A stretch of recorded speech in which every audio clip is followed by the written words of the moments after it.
Hey guys, Mr. Enyart here. I'm going to go over a practice assessment we took to go over basic skills that you're going to see in the future in 6th grade. I'm going to go really quickly because there's a lot of questions and I want to keep it under 15 minutes to get it on YouTube. So please pause this as much as you need and stop and think about what I'm saying, how I'm solving each problem, and what strategies make sense to you that you can use to understand these on your own. Then I would recommend trying some new problems, maybe getting on commoncoresheets.com or Khan Academy and practicing some of these examples based on what you're seeing on the test. All right, here we go. So that everyone understands, this is pictures of one that somebody else took, and so the answers may be right or wrong. This one's wrong. You'll see some right, some wrong, but I'm going to explain them. I'm probably not going to read it. You can pause the video and read it, but again, I'm going to move quickly, and you can repeat things as much as you want or pause and take your time to solve them yourself, and then check for understanding afterwards.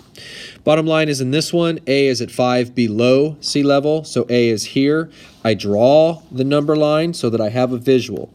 Then I have to pay very close attention that it says village B is 4 meters above village A. It does not say above 0 or above sea level. It says above village A. So if I'm here and I go 1, 2, 3, 4 up, I'm going to land at this point, which is -1, and therefore B is at 1 below sea level.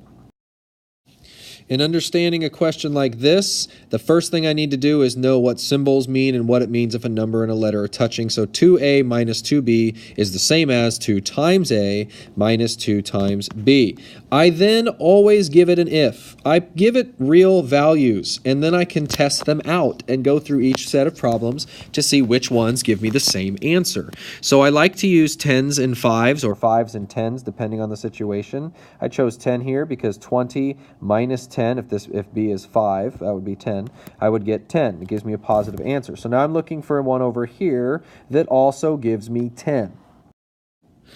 So continuing, this one would be 10 times 10 minus 5 times 5 if I use these, which would give me something 75 and not 10. This one can't be right because if I multiply by a negative, my whole answer turns negative, and my answer here was not negative.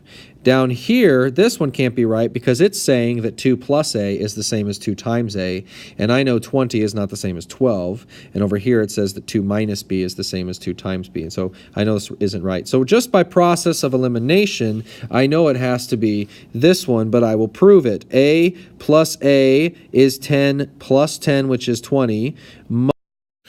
So if you have 20 and you subtract 5, you've got 15, and if you subtract 5 again, you've got 10. So this one also equals 10 if I use these made-up numbers. So in each problem like this, you're going to see several of these, give it some fake numbers, use it in all of them, and see which ones match. So again, the simplest thing to do is give the unknown quantities. There's only 2 unknown quantities in all of these, A and B's. So if A is 5 and B is 10, go solve. See if this side equals this side. If it doesn't, it's not true. And so as you work through these, you'll see they're not true. This one is true, and I'll show you why.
All right, so on this question, again, we have unknown quantities, so I like to rewrite it to make it make more sense to me. This would be 8 times V times W.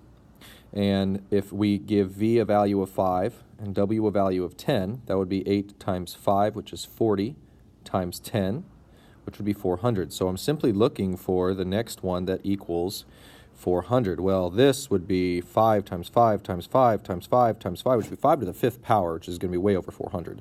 And then we've got 10 to the 3rd power, which is 1,000. So no way. This would be 3 times 5, which is 15, plus 5 times 10, which is 50. That only gives you 65. This one would be simply 4 plus 5, which is 9, and then you multiply that by 2 times 10, 2 plus 10, which is 12. So 9 times 12 is only going to give you 108, not 400. But lastly here we have 5, so 2 times 5 is 10, 2 times 5 is 10, plus 2 times 5, which is 10, so that's 20. And then we're going to multiply that by 2 times 10, which is 20. So 20 times 20 equals 400, and there is our match. Now, obviously, that's the simplest way to do it, but to understand, here we have 4 V's and 2 W's, and so if you were to take an 8 and divide it by 4, you'd have the 4, and then you'd have 2, and so you've got 4 times 2 is 8, and then you've got V, and that was 4 V's, but it's 8 now times V times W.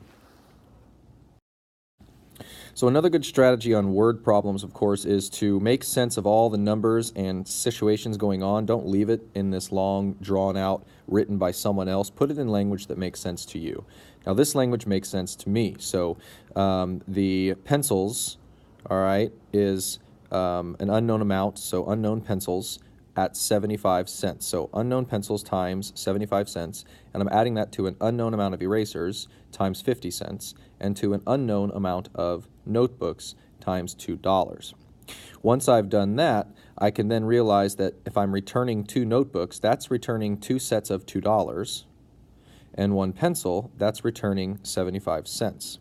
So I'm only looking for something that takes away $4 or that takes away 75 cents. And if I look here, this says I have 2 notebooks, and I'm adding 2 to it, so at maybe $2, plus 75 cents times the number of pencils, plus 1. So this one is adding more instead of returning them. When I return something, that means I'm getting a refund, or that money is coming back, not being added.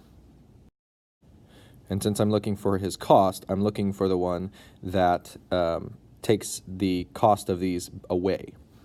And this one here has 2 times a number of notebooks minus 2. So however many notebooks I had, I'm going to return 2 of them and multiply that by the $2 it's worth, plus 75 cents times the number of pencils I had minus the one I returned. So this one's looking really good, plus my erasers at 50 cents a piece, which hasn't changed. So this is the correct answer.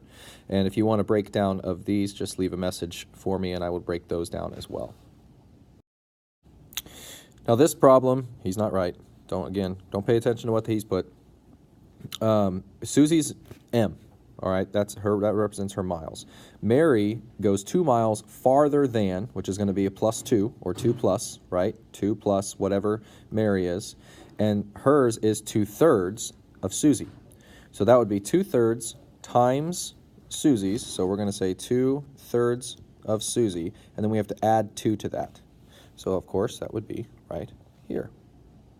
So to understand what the other ones say, this would be Susie's miles divided by 3, and then you add 2, and that's not accurate. This would be Susie's miles times 2 times 2/3, which is also not accurate because the 2/3 should be multiplied by whatever Susie rode. And then this one is 2 times the number of miles Susie rode plus the 2/3, and that's not what it said. It said 2 miles farther. And this one is another case of writing things in and trying to solve. So I wrote in Sunday, and it says that Sunday had 53 more ice cream cones than Saturday. So Sunday would equal Saturday plus 53 more. And since we did 271 on Saturday, that means I can plug 271 in for Saturday, add 53, and I find out that Sunday's number was 324. Now it's just a matter of figuring out if X is my 324, which of these is true. Well, 271 minus 324 is not 53, so that is wrong. I guess I can start crossing those out. 271 plus 324 24 is not 53, so that won't work. 324 plus 53 does not equal 271. And of course, even though I skipped it to 324 minus 53 does equal 271. So on this, we just want to really make sense of the graph. It's very important to understand this is about his reading. This is the number of weeks he has read. So after week 1, we don't know, but after week 2, he has read 15 hours. Okay, and then he continues to read. So he already had the 15, he continues to read. By week 4, he's now read 30 hours. And then by week 6, he has read 45 hours. So it looks like I'm growing at a rate of 15 hours every 2 weeks. And when I just stop to understand that, because it says total number of hours read, I know that it's continuous, then it'll be easier to answer these true-false questions. So I'm sorry that it's blurry, but you can still see the graph, and the total number of hours he reads depends on the number of weeks that he has read. Well, yes, that is true, because as the weeks progress, he's reading more, and so it continues to grow according to the weeks, so that would be true.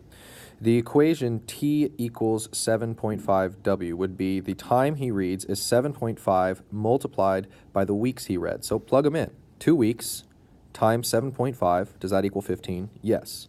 4 weeks times 7.5, does that equal 30? Yes. And so you just continue to work through that and see that, well, this is the equation I would write to represent the numbers on this graph. So that is true. And then Ashton reads for 30 hours during week 4. Well, that is not true. It's not during week 4 he reads 30. That is the total he has read after 4 weeks. So the wording of this problem therefore makes it false. So these are wrong, whatever he put. The correct ones are what I've shown.